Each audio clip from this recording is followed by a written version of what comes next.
Being a high performer means consistently operating at your best, not just once in a while, but every single day, under pressure, in any environment, without losing control. It's what separates Novak Djokovic on the tennis court, Michael Phelps in the pool, and LeBron James on the basketball court. It's also what separates business leaders like Jeff Bezos, Bill Gates, and Mark Zuckerberg, people who sustain performance at the highest level for decades. I'll walk you through 5 core pillars of high performance so you can start applying them today. There's a dangerous myth in performance that you need to specialize early and go all in on one thing. That if you want to be great, you must put every ounce of energy into your one lane. But history tells a different story. Michael Jordan didn't just play basketball, he tested his skills in baseball too. Bo Jackson became an all-star in both the NFL and Major League Baseball. Even Roger Federer, before he became a tennis icon, played basketball, soccer, and other sports as a teenager, building a broad athletic base that gave him an edge later. High performers have range. They are jacks of many trades who pull lessons from everywhere. They don't just stay in their lane, they build multiple lanes and connect them. Why does this matter? Because greatness isn't built in isolation. A high-performing entrepreneur who understands psychology, negotiation, and human behavior is far more powerful than one who only knows spreadsheets. A high-performing athlete who learns nutrition, recovery science, and leadership becomes unstoppable compared to one who only practices drills. Being a jack of all trades is about cross-training your mind. Just like an athlete cross-trains their body with weights, mobility, and endurance, you need to cross-train your skills. The more perspectives you master, the more unique your advantage becomes. And here's the key. You don't need to be world-class in everything. You need to be dangerous in multiple areas and exceptional in one. Range gives you creativity, adaptability, and resilience. But range without intensity is useless. And that's where giving maximum effort comes in.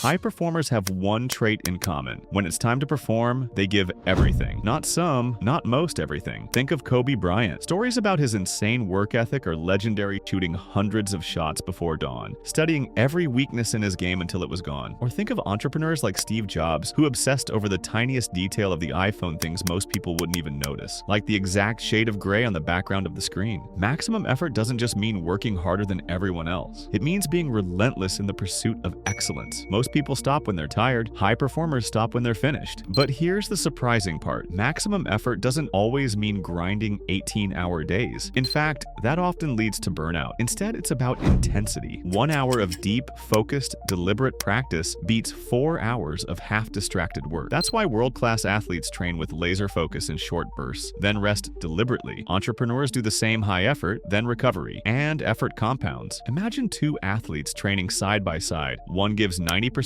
every day, the other 100%. Over a week, the difference looks small. Over a year, the 100% athlete is miles ahead. Over 5 years, the gap is uncatchable. Still, there's a danger. Maximum effort in the wrong direction is wasted energy. You can train hard, but in the wrong way. High performers understand this, and that's why they don't just pour in effort blindly. They focus their effort on solving the right problems. At its core, high performance is problem solving at the highest level. An entrepreneur faces setbacks daily. A product launch fails, funding falls through, competitors move faster. The average person sees these as disasters. The high performer sees them as puzzles. They ask, what's the real problem here? How do we turn this around? An athlete hits a wall during training. Their numbers stall, their progress flatlines. The average performer gets discouraged and keeps repeating the same thing, hoping for different results. The high performer looks at the problem strategically. Do I need to change my diet? Do I need more rest? Should I switch up my training methods? Instead of panicking, they adapt. Problem solving is what separates resilience from collapse. High performers know that problems aren't roadblocks, they're opportunities to grow, adapt, and separate themselves from the competition. Here's the real advantage. The bigger the problem you solve, the more valuable you become. Anyone can fix small issues, but high performers tackle challenges that others are afraid to touch. That's why they rise faster, because they're trusted with the problems that matter most. And here's the deeper point. High performers don't just solve problems, they seek them out. They deliberately step into hard situations. They practice under pressure. They take on tough projects others avoid. They know that growth only comes from friction, and friction requires problems worth solving. This is why they thrive where others quit. They've trained themselves to run toward the fire, not away from it. Solving problems is only half the story. To truly separate yourself, you can't just react to problems, you need to think bigger. You need to pioneer.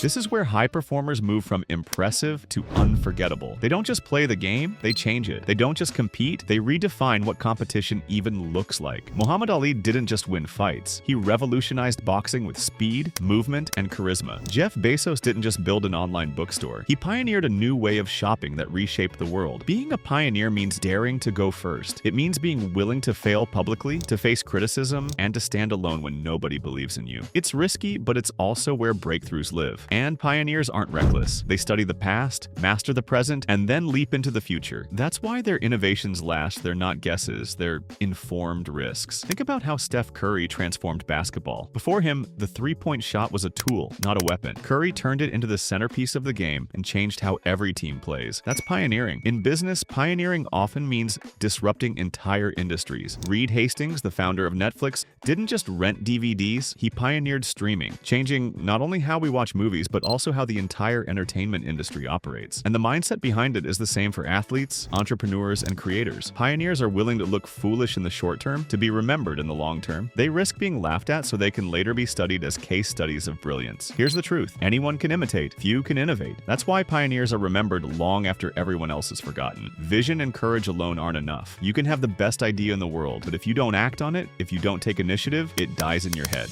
High performers don't wait, they move first. When they see an opportunity, they act before hesitation sets in. When they see a gap, they fill it before anyone else notices. That's why they're leaders. Because while others are standing still, they're already in motion. Take Cristiano Ronaldo. He didn't wait for talent alone to carry him. From a young age, he took initiative to train longer, to study his own weaknesses, and to build a lifestyle around peak performance. He invested millions into nutrition, recovery, and training. Not because a coach told him to, but because he decided to take control of his career. That initiative is why, even in his late 30s, he competes at the highest level. Or look at Tom Brady. Drafted as the 199th pick in the NFL, no one expected greatness. But Brady didn't wait for opportunity to come to him. He took initiative by relentlessly improving his skills, building his own system of preparation, and stepping up every time his team needed him. Initiative turned him from a backup quarterback into a legend. Taking initiative builds momentum. It's like being the first to paddle in a race. You set the pace and everyone else has to keep up. Most people fail not because they don't know what to do, but because they hesitate. High performers don't let hesitation kill their chances. They step up, and initiative is not just about speed. It's about ownership. Ronaldo didn't leave his training to chance. Brady didn't leave his preparation to luck. Entrepreneurs who succeed don't wait for investors to notice them. They build, they test, they prove. Initiative means taking responsibility for your own trajectory instead of waiting for permission. When you combine initiative with range, effort, problem solving, and the courage to pioneer, you don't just perform well, you become unstoppable.